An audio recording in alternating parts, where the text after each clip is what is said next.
Today I feffed up when I learned the language my girlfriend speaks when she gossips with her friends. My 25 male girlfriend, 22, is South African. Her native language is Afrikaans. I've been learning how to speak Afrikaans without my girlfriend knowing. I secretly applied for online courses that I've been using on and off for more than a year now. My plan was to surprise my girlfriend and her family with my American Afrikaans when I finally meet her parents in person for the first time later this year. They were concluded to be way behind in language learning in their home country. I promised to take it to them for the first time later this year. I never intended to eavesdrop or anything, but learning Afrikaans in secret accidentally exposed me to sensitive information that my girlfriend was sharing on the phone with her Afrikaans-speaking friends from South Africa. It was gossip I was not supposed to understand, but eventually I did. This is what I've heard in the past few months. My girlfriend is planning to surprise me on my birthday by reuniting with her high school metal band and putting on a show for me. My girlfriend wants to tattoo the names of literally all the Harry Potter spells on her back, but she doesn't know how to tell me because she's afraid I'll talk her out of it. My girlfriend casually mentioned that one of the unexpected differences between her glasses and her contact lenses is that when she's on her knees, looking up at me with her glasses on, my manhood looks much bigger compared to what it looks like through her contact lenses, which is why she's keeping her glasses on during sex. Ouch. My girlfriend is convinced that my parents are swingers because apparently there are always attractive couples hanging out at my mum and dad's house whenever we visit. My girlfriend secretly finished the entire series of Better Call Saul without me, even though we agreed to finish it together, so now she's pretending to have no idea how the show ends. My girlfriend is thinking about canceling the high school metal band reunion for my birthday because she's no longer sure if it's appropriate to team up with two of her exes that are original members of the band. My girlfriend expects her dad not to like me. I would have preferred not knowing most of those things, to be honest, but there is no way for me to unlearn Afrikaans, so now I'm cursed with knowing too much while having to pretend I know nothing. Update: 4 months later. The following happened since my original post. I asked my girlfriend to marry me in Afrikaans, and she said, "Ja." I delivered my "I want to spend the rest of my life with you" speech in Afrikaans, which surprised and impressed my girlfriend, aka my fiancée.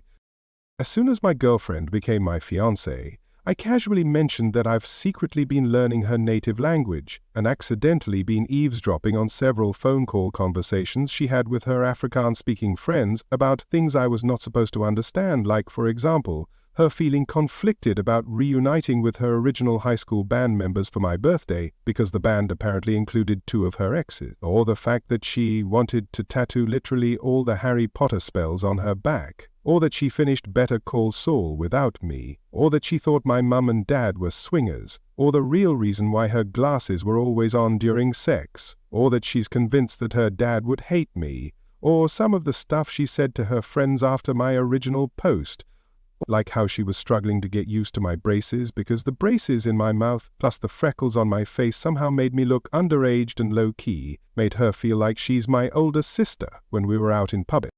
My fiancée was embarrassed when she realized how much Afrikaans I was able to understand and apologized if she made me feel uncomfortable. I accepted her apology even though it was unnecessary, well, except for finishing Better Call Saul behind my back. That was a playing with fire moment in our relationship, almost unforgivable.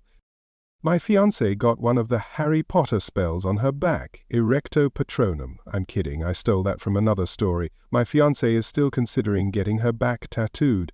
I said it was her choice, but I advised her to avoid covering her entire back with Harry Potter spells like she's some kind of Death Eater Michael. My fiancé might be right about her dad not liking me because his expression of disappointment and dread when he heard the news of our engagement was priceless. That said, I'll win him over though, even if it kills him. My fiancée fully believes my parents are swingers, based on the different couples she's occasionally observed coming and going whenever we visited my mum and dad.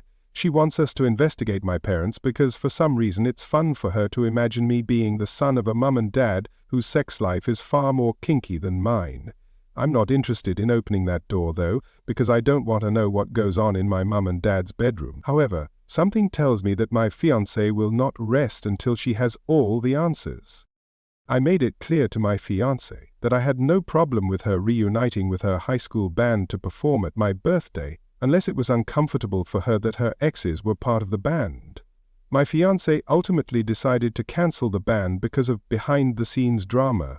The drummer, the lead guitarist, aka the other ex, was only willing to participate if my fiancé agreed to play covers of gospel songs, since he was now saved and no longer interested in playing the devil's music. The bass guitarist wanted money. My fiancé still wears her glasses during sex. Later. 17 months later. Last time I was here, I shared an update related to my original post, but I deleted that update because I was keen to tell the internet, aka all of you, that my girlfriend and I got engaged. However, since then we've not only gotten ourselves unengaged, we've actually broken up. In my original post, my ex-girlfriend, who was still my girlfriend back then, had a wild theory that my mum and dad were swingers just because they always had people at their house. I never believed it, but I thought it was hilarious that someone thought my parents were that interesting. Not gonna lie, I struggled to move on after my relationship ended. My apartment had too many memories of my ex, so I called my parents to ask if I could stay with them for a bit, just to clear my head. My parents said yes. My dad offered to pick me up, which I accepted. What should have been a 10-minute drive unexpectedly turned into a 45-minute drive because my dad decided to take the longer route back to his house. When my dad was done making dad jokes to help me get over my breakup, he started doing that weird dad thing where he's trying to bring up an awkward topic, but it's too uncomfortable for him to just spit it out, so he ends up saying a bunch of words that only he understands. I was forced to interrupt my dad and basically beg him to make sense. My dad said since it was unclear how long I was going to stay, he felt compelled to prepare me for what I might see at the house. If my ex was present at that moment, she would have punched me on my shoulder and said, "I fricking told you," because my dad confirmed her swinger theory, which no longer made it a theory, but the truth, or, as I like to call it, trauma. By the time my dad and I finally made it to our destination, my dad made sure I knew everything I needed to know. I made a list based on what I learned from my dad. Both my parents were swingers when they met. Swinging was not something my parents wanted to do while raising kids, so swinging was prohibited when my parents became parents. To see if they still got it, my parents switched back to swinging when they had the house to themselves again, and lo and behold, they still got it. Hosting swinger parties was something my parents did frequently, usually with themes. My parents were planning to host another swinger party, but my mum was leaning towards calling it off so that I could come home and stay for as long as I wanted. If my parents were forced to cancel, it would be the first swinger party they called off since COVID. The theme was prom night. I never expected my dad to go that hard in the too much information category, but as soon as he crossed that threshold, he got it all out of his system. I stayed with my parents for a total of 2 days before it became abundantly clear to me that knowledge might be power for some people, but for me, knowledge was freaking punishment. My mum, who was unaware that I low-key knew she was a swinger mum, attempted to convince me to stay longer, and she almost succeeded, but I was done with my dad using our father-son bonding time to play guess which one of our neighbors are also swingers. I used an Uber to get back to my apartment. No more dad rides. I've never been so happy to return to a place that was haunted by my failed relationship. OP on why the relationship ended. My ex and I broke up because of a tattoo. Her friend passed away, which prompted her to literally get his name tattooed on the back of her neck. The friend was someone my ex used to sleep with before she met. I made it clear to her prior to the tattoo that I understood that it was her body to do with whatever she wanted, but as someone who was prepared to be with her forever, it was going to be uncomfortable for me to see another guy's name on her body for the rest of our lives, especially. My ex got the tattoo anyway. The tattoo was small and barely visible. That was her defense. I knew it was there. That was enough. It was also very freaking visible in the doggy-style position. Sorry for the TMI. We argued about the tattoo until we eventually said enough hurtful things that could never be unsaid. Clearly the tattoo was worth losing me, because the tattoo is still there and I'm not. How do I handle my awful SIL at my boyfriend's family Christmas? My 31 female boyfriend, 30, and I have been together for 3 years. We have gotten to know each other's families quite well as we live nearby and can visit often. I love my boyfriend's family, except his brother's 33 long-term girlfriend, 33, called her SIL for simplicity in the title, Let's call my boyfriend James, his brother will be Mike, and his brother's girlfriend Kelly. Kelly and Mike have been dating for 5.5 years. I truly believe she is well-intentioned, but oh my God, she's freaking terrible to be around.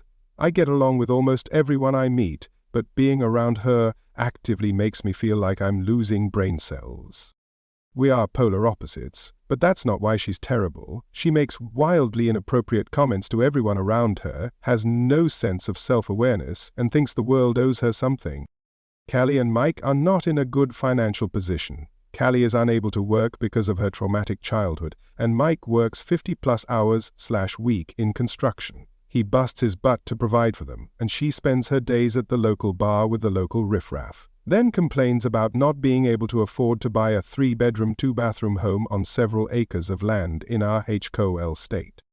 For Christmas, my boyfriend's parents are hosting celebrations, and we are doing a small gift exchange with a max budget of $10 per person, and then everyone draws a name from a hat, and we get that person one gift of up to $50. Total spend is $100 each, so everyone gets one big gift and a couple of small things. At first we had no budget, but Mike was concerned about being able to participate, so we set a budget, and James slipped Mike $200 so he wouldn't have to worry about it.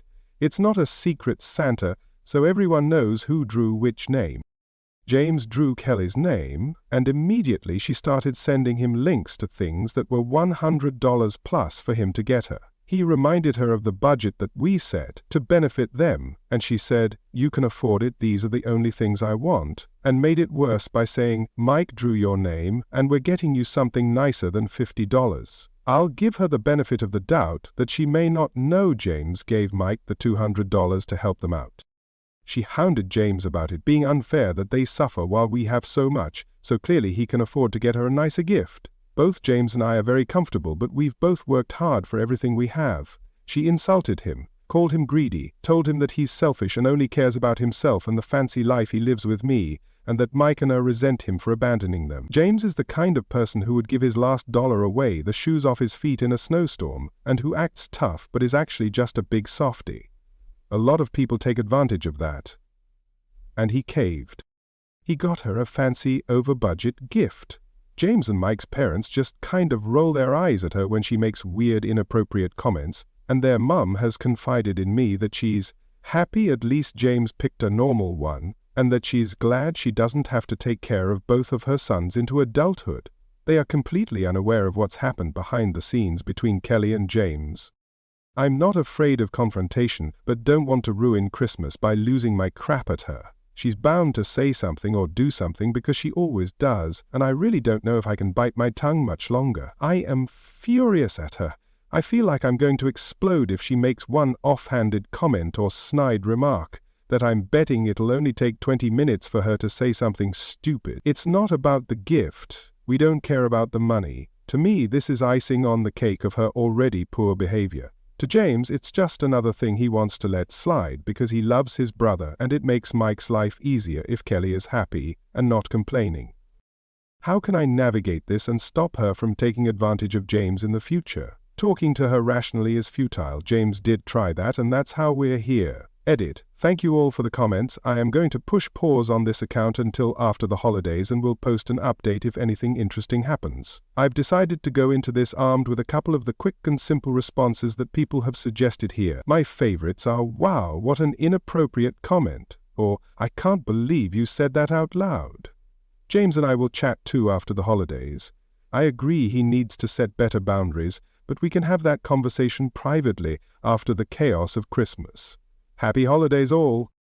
Update 13 days later. Thank you to everyone who commented. This is a rather anticlimactic update. Christmas was actually lovely. Kelly behaved for the most part, though of course made a few left-field comments. Using MIL and FIL for simplicity, but my boyfriend and I are not married. Here are some examples. MIL opened a gift. It was a turkey baster. Kelly exclaimed, "Whoa, FIL, trying to get her pregnant again." MIL and FIL are in their 70s. Awkward pause, turns to me and James and goes, "Actually, I'm surprised it's not you," and on recommendations from Reddit I laughingly responded, "What an uncomfortable thing to say." Kelly went on about how she expected after we took a 2-week vacation, we would be sharing a pregnancy announcement. I responded, well, that's kind of weird. I got James a gag gift that says some sexual innuendo on the butt of a pair of pants. Kelly kept making comments about, no one needs to know the details of your sex life. Despite that, the pants were a joke. This was repeated all night, but I just ignored it. Otherwise, we had a great time and a great family gathering. I wish I had something more exciting, but the answers I got helped me have a few responses in my arsenal to respond to her weird comments, and otherwise I ignored her. Thanks, Reddit.